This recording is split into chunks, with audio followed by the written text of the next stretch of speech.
All right, in this video we will be talking about two-way tables. So a two-way table is a way to represent frequencies. Frequencies just mean how often something happens. For two sets of qualitative, if you remember, qualitative means based on description, or categorical data. Okay, so qualitative or categorical data.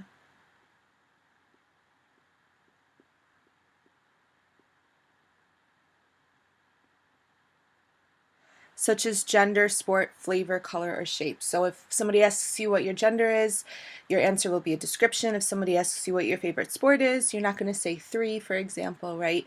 Your favorite flavor of ice cream, your favorite color, what the shape is that you're looking at, all right? So of all the cars shown in a catalog, 70 were chosen at random and classified according to their performance and fuel consumption. The results are recorded in the two-way table as shown. Now it's really important that you understand what this two-way table is saying. First of all, two-way tables have to compare bivariate data. And hopefully you remember what bivariate means. Bivariate. It means that you're comparing two variables. Now, your two variables will be performance and fuel consumption. So if somebody asks you what performance your car has, you're going to say either poor, medium, or good. If somebody asks you how's the fuel consumption in your car, you're either going to say low, medium, or high. Now, a lot of people will look at this chart and think that it's quantitative because you have numbers, but this is what you have to remember. The results are not numbers. So for example, my result for my car could be it has medium performance and high fuel consumption. And then I count in one of these 6 people here that have medium performance and high fuel consumption. Okay, so we need to figure out what the missing values are in this chart. So we know that all of the low fuel consumption cars, we know that there's 11 poor, 8 medium, and 2 good. So to figure out the total of the low cars, I'm just going to add 11, 8, and 2. Okay, and that's how you get 21 as your total right there.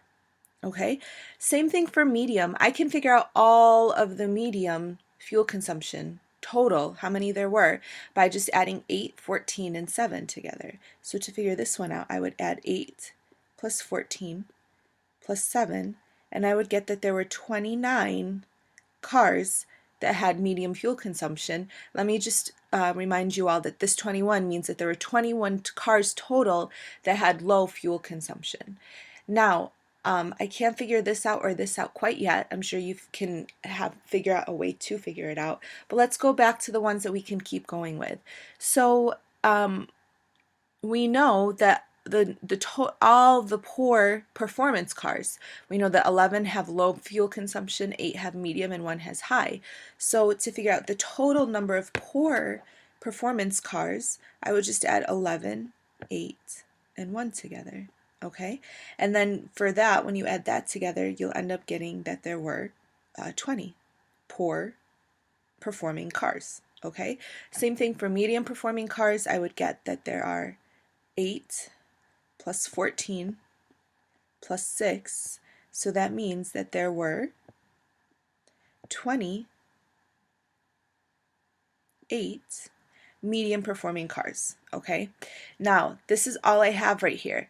But there's a piece of information in the description that I did not use, and it said that 70 were chosen at random. So that means that there were 70 total cars, all together. See if you can figure out where that 70 is supposed to go. If you think it should go right here, you are absolutely correct, because this is the total amount. So now I can figure out what goes right here, because I know 21 plus 29 plus some value right here is going to have to add up to 70 total cars. So to figure that out, I would add 21 and 29 together. So then I end up getting that there are 50 cars that have either low or medium fuel consumption, which means that 70 minus 50 is how many cars are left over. So there are 20 cars that have high fuel consumption. Now, of those 20 cars, we know 1 plus 6, which is 7 cars. So to figure out how many go in this box right here, I have to do 20 minus 7, and that's how you get this 13. Okay, and then lastly, I have two possible ways that I could figure out this missing number right here. I could do 2 plus 7 plus 13 right here. So let's go ahead and do that. 2 plus 7 plus 13. So you'll end up getting 22. Okay, or I could take 20 and 28 and subtract that from 70. So 20 plus 28 is 48. Subtract that from 70, you get 22. And you know that this is all right because all of these numbers add up to 70. All of these numbers add up to 70 as well, which is the total number that you have. Now let's talk about what's in this chart. If I ask you to describe what this number right here means, you would say that there are 7 cars that have good performance and have medium fuel consumption. Okay. If I asked you to tell me what this one right here means, you would tell me that there were 6 cars that have medium performance and have high fuel consumption. Okay, let's do one more. I want you to see if you can figure out what this one means. If you said that there are 8 cars that have poor performance and have medium fuel consumption, you are absolutely correct. Nice job. All right, number 2, a random sample of 220 items is taken from 3 different suppliers for quality testing. The results are recorded in the 2A table as shown. So you have your rating right here, and then you have your supplier right here. So your rating is either going to be poor, fair, or good. Of the item that the person is rating, and then your supplier is either supplier A, supplier B, or supplier C. So for example, this 22 right here means that 22 people recorded an item as fair for supplier A. So 22 people got a rating, or 22 items got a rating of fair from supplier A. Okay, so this one right here is saying that 12 items from supplier C were rated as poor. Okay. All right, what I want you to do is I want you to see if you can figure out the rest of the values that go into your 2A table. And before you do that, press pause and then come back to me and see how you did. I will be giving you the answers. So once you press pause again, you'll see the answers on the screen. All right, so these are the values that you should get. Please make sure that you understand where these values came from. Really think hard about it, especially if you got any of these numbers wrong. Really go back and make sure you get it. If you don't, please ask me in class so I can help you out with it. But let's talk about what some of these values mean. This 77 right here means that 77 items were from supplier B. That's the total number of items that were from supplier B. Okay? This 50 right here means the total number of items from all suppliers that got a rating of fair. All right. Please think about what this 22 means. You should get that 22 items from supplier C were rated as good. Okay. Please think about what this 220 means. You should get that there were 220 items total for the entire survey, the random sample that you got, okay? Lastly, please think about what this 144 means. You should get that there were 144 items that were rated as good, all across the board from all the suppliers, okay? All right, a random sample of 20 adults was asked to indicate whether they watch soccer. Results are shown below. So if you take a look, you have your information. The reason why there's 2 bars is because it just doesn't fit into one long bar, okay? So it doesn't mean that there's 2 different sets of data. This is all one set of data. But here's the thing that you need to remember. You need to remember that 2A tables require you to have bivariate data. And your 2 variables in this problem are going to be the gender and then the number, or whether or not they watch soccer. Okay, so it's categorical because for gender, the answers are either going to be male or female, which are descriptions. And for watching soccer, the answers are either going to be yes or no for descriptions as well. So let's go ahead and create our 2A table like it asks us to do. So what we would do is we would create a table that looks like this, where we have the top part labeled as gender. Now you can do the side part labeled as gender, it doesn't matter, okay? And then we're going to call the side part, if the top part is gender, the side part is the other variable, which is whether or not they watch soccer, okay? And then what we're going to do is we're going to put all of our options. So our options for gender are either male or female. Okay, and then I'm going to have a whole column for my total. All right, and then for watching soccer, our options are either yes or no, and then we also are going to have a column for total as well. All right, now if you take a look at what it says a random sampling of 20 adults was asked to indicate whether they watch soccer. I want you to see if you can figure out where that 20 should go.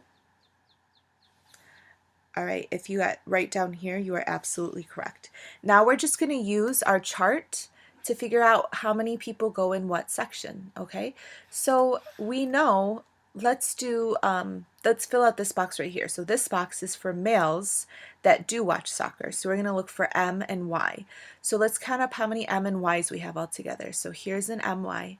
1, 2, 3, 4, 5, 6, 7, and 8. So we have 8 males that watch soccer according to this chart, okay? So that means that I can put an 8 right in this box right here, okay?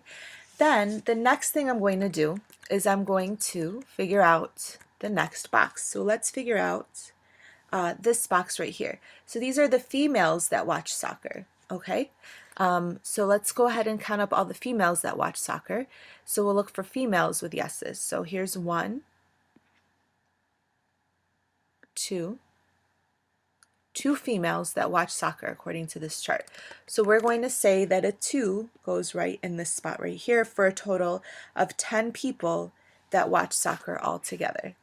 Okay, so now let's figure out how many males do not watch soccer. So let's highlight all the males with no's as their answer.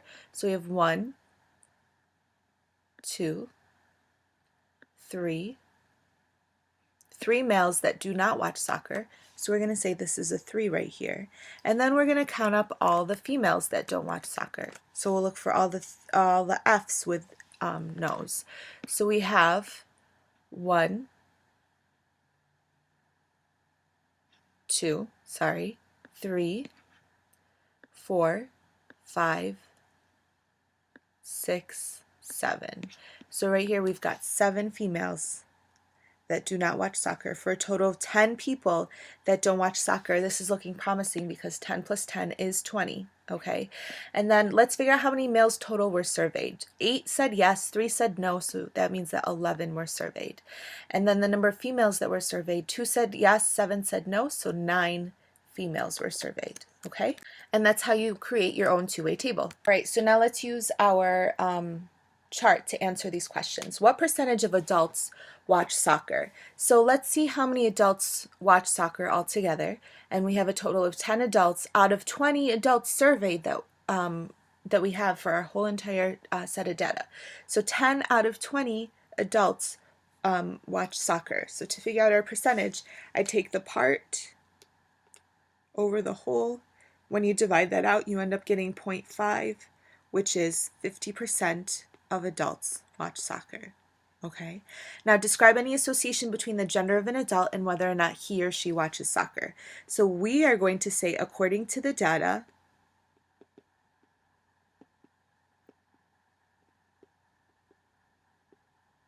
it appears that what? Let's look back and see. We know that 8 males watch soccer and 2 females don't watch soccer. And 2 females do watch soccer. 3 males don't watch soccer, 7 females don't watch soccer. So it's very obvious in this chart that according to this data, More males watch soccer, significantly more males watch soccer than females watch soccer. Okay, so we're going to say it appears that significantly